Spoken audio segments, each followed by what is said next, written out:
and on a spiritual, energetic level, who wants to consume fear, who wants to consume anxiety, panic. Why would you want to do that?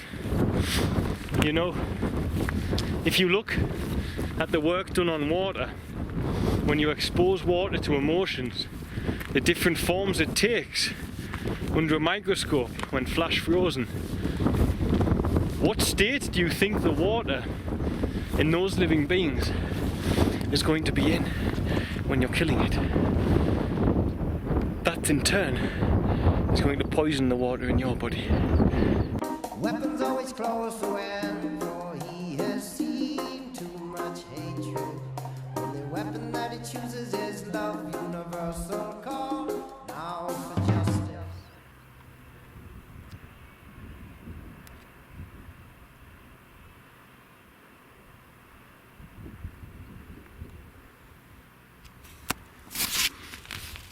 Guys, I haven't spoke about being vegan in quite some time, but I just said to Fritzy not long ago, how can a living, beautiful, expressive form of life and being like this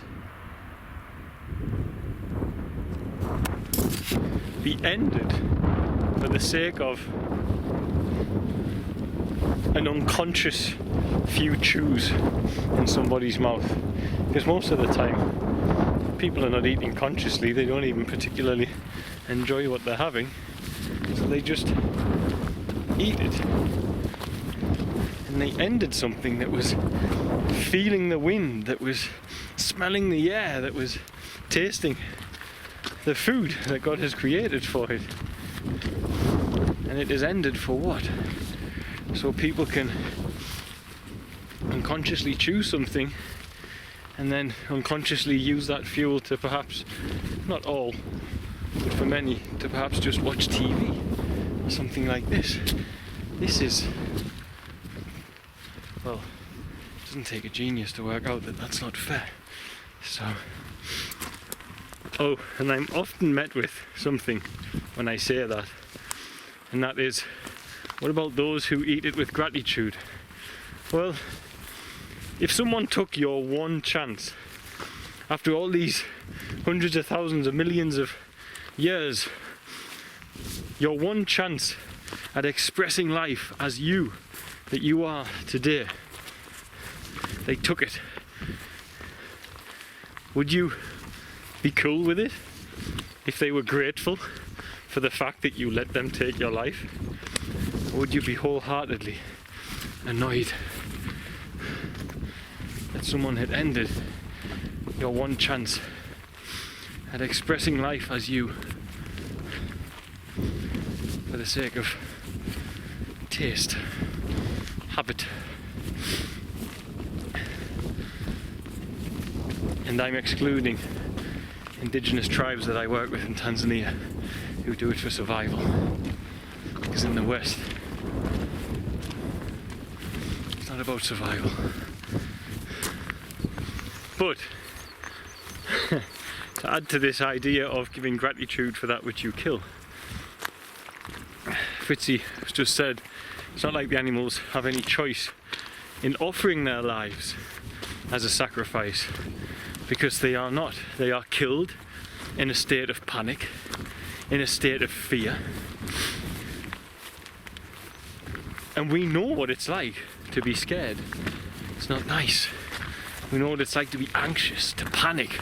It's horrible.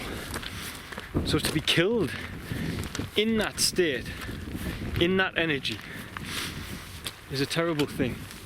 For that to be your last experience of this beautiful planet, for any species, is a sad thing. Especially when we humans can choose to sidestep the laws of the jungle, as it were, and live compassionately as beings. This is what we have evolved and have been designed to do, to be. That's why we have the ability to do it and to be it. So And on a spiritual, energetic level, who wants to consume fear, who wants to consume anxiety, panic. Why would you want to do that? You know, if you look at the work done on water, when you expose water to emotions, the different forms it takes under a microscope when flash frozen, what state do you think the water in those living beings is going to be in when you're killing it? That in turn is going to poison the water in your body. And it even goes in our natural ability for our love for symmetry. When we look at something which is beautiful and symmetrical, it appeals to us. When we look at things that are a big mess, it does not appeal to us. When you look at water that's been exposed to fear, to hatred, to anger, to panic, anxiety, worry, it doesn't look beautiful anymore. Perhaps in its own way you could say it does, but I'm not here to be overly liberal about everything. But of course the water inside there is not beautiful and symmetrical, because they want to live, they want to love, and that's why that baby is with his mother, because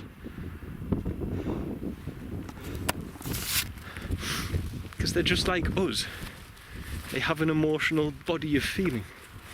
So, and even now he's scared. So for those of you who kid yourself that there's a humane way of killing this being, you're wrong. If he's scared of me walking past him, how do you think they feel when they're in a line watching the sheep ahead of them being killed? Or pig or cow?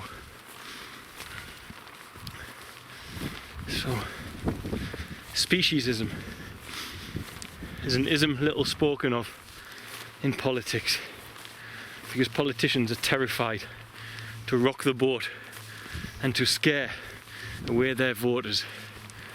But speciesism is the biggest travesty on this planet. So, and that's my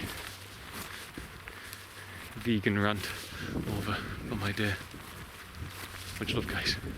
Bye.